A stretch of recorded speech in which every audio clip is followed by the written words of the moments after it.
Maybe I'll throw some turmeric powder in the coffee. I don't know, I kind of change it up every day. Some days ashwagandha, some days triphala. I'll kind of change it up. My second drink is usually either matcha green tea, because matcha has 10 times more antioxidants than green tea. And it's because you're eating the whole tea. You're not throwing the tea bag away. That's the key to matcha. It's fine powder that's so micro-pulverized that you're actually consuming the entire tea. That's where the magic of matcha lies. And so I'll do a matcha, and again, I'll add in there other powders that I've got.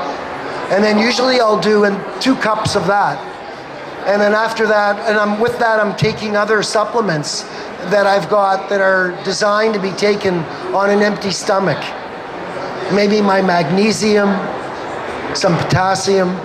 I want to always balance my electrolytes. I'm putting salt in everything. My blood pressure has never been better, never.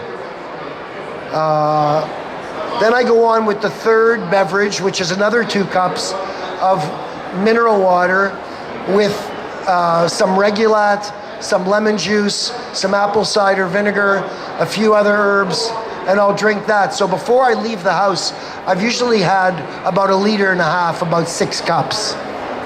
And I'm not eating any breakfast, and I go to the office and I do my thing there. And some days I'll work out, some days I won't work out. It'll be in a fasted state. I'll do a little walking, I'll do a little yoga, I'll do a little light weightlifting. And then I don't really start eating anything solid till usually 1 or 2 in the afternoon. And around 1 or 2, I'll start eating some avocados, some olives, another tea with coconut oil, and coconut spread, coconut butter. The MCTs are in the coconut. I don't really need to go out and buy MCT oil on its own. The coconut oil is very, very high in MCTs. But yeah, if somebody wants to get there quicker, yeah, you can buy MCT oil.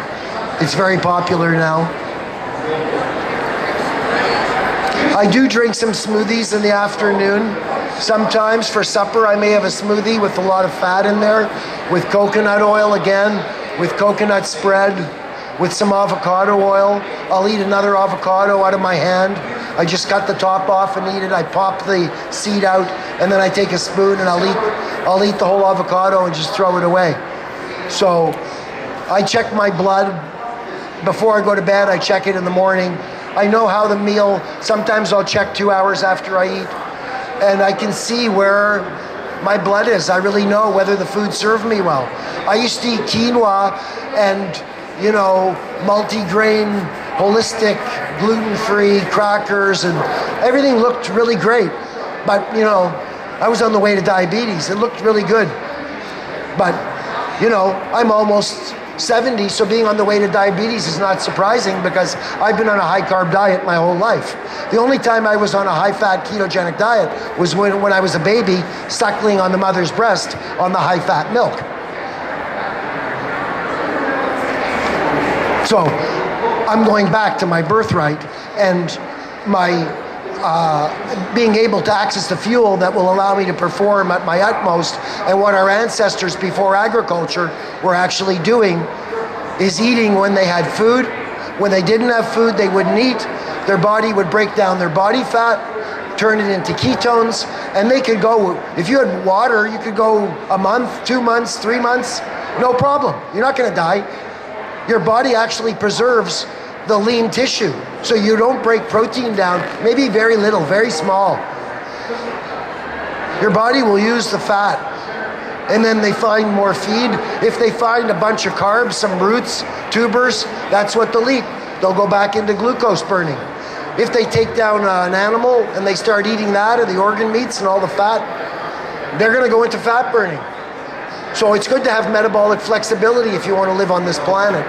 But being in ketosis and burning fat as fuel is what our real birthright is. I bet this is not the lecture you were expecting, folks, but it was about longevity and superfoods. I could tell you about our camu. I could tell you how phenomenal our baobab is. I could extol the virtues of turmeric. I mean, you wouldn't have time to read all the studies on cognition, on Alzheimer's disease. With pepper, without pepper? Do you have to have pepper? People are so worried. Just put it on your fish, put it on your food, put it in your stir fry, put it in your water. In India, they have very little Alzheimer's. They're not worried whether they got pepper in the meal. But usually the curry's got pepper in it because they're using not only turmeric, they're putting chilies, they're putting other herbs and spices. Just like in the islands. They use a lot of herbs and spices. Increases thermogenesis, increases blood circulation. In those spices are high amounts of antioxidants. That's what neutralizes the free radicals. Free radicals are created as a byproduct of oxidation. So you can't avoid free radicals. Free radicals are created every time you eat. But there's antioxidants in the food to neutralize those free radicals. That's why nature created the food so powerfully. There's always the yin and the yang. It's like the matcha. You've got the theanine to turn you into a zen kind of like operating creature, but you also have the caffeine to lift you up and give you the stamina and energy. So nature often puts in counterbalancing compounds in the same botanical in order for the body to be able to maintain homeostasis. The body's always trying to heal itself, but you have to provide the terrain for the right microbes, for the right absorption of nutrients from your food. The magic's in the kitchen. The magic's not in some supplement that I'm selling or anybody else is selling out there. The magic's in the food, in the kitchen. Any other questions?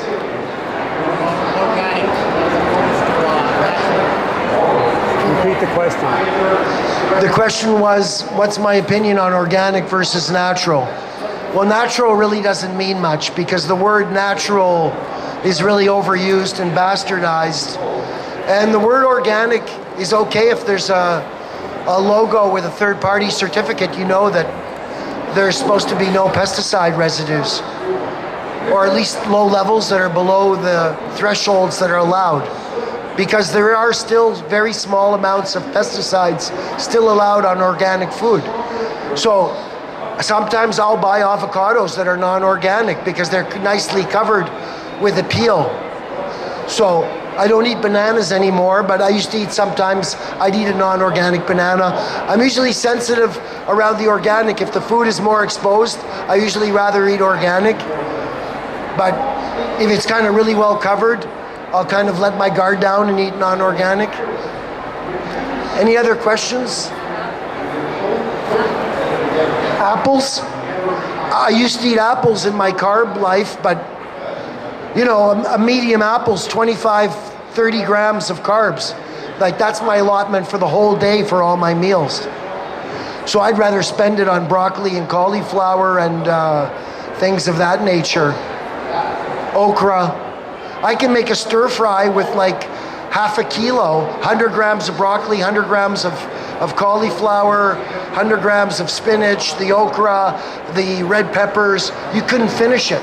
And the whole thing will be like 20, 25 grams of net carbs. So it's really about choosing high quality food. When you're eating bread and rice, that's what they give a poor prisoner in a poor prison. They give them bread and rice and water, and they die. So I know culturally a lot of people, that's what they grew up on, but that's not high quality food. That triggers insulin very rapidly, and you're creating insulin resistance and setting yourself up for diabetes. If you do the autopsies on elderly Filipinos and you see the pancreas swollen up to like 10 times normal, it's just from the machine can only take so much, and then it gets inflamed and blows up, and the people get diabetes and then they die. You can see it. You can see the 10 times larger, like blown up pancreas, overconsumption of, white rice. The vegans, you can go and get the vegan approach, which works. I'm keep telling you that, which is the Dr. Greger, Dr. McDougall, Dr. all these high starch diets, eat sweet potatoes, eat corn, eat soybeans, eat navy beans, black beans. That all works, but you have to be low fat. and try to really take the fat away from the carbs. So high carb vegan diet works. Dean Ornish, they've shown it. They've got reversed heart disease. Bill Clinton. I mean, there's high carb vegan diet works. It's got to be with low fat. You know, the high fat is just so much more powerful from an anti-aging front. Yeah, they can reverse heart disease and with the vegan diet, yeah. But from an epigenetic and anti-aging, for me, this is too good to miss out on. Reversing disease. What's the best reverse for diabetes? The best thing for diabetes is to give up carbohydrate that triggers insulin rapidly. Give up starch, give up fruit. Although, you know, that's kind of dogmatic. Avocado is a fruit, olives are a fruit, tomatoes a fruit, cucumbers a fruit. So you can make a beautiful lunch and have a high fruit diet that's still high fat. And there's carbs. There's sugar in celery, folks. There's sugar in carrots. There's sugar in cabbage. There's sugar in every vegetable, broccoli, cauliflower. You got to choose your sugar wisely, unless you want to age quickly. Then eat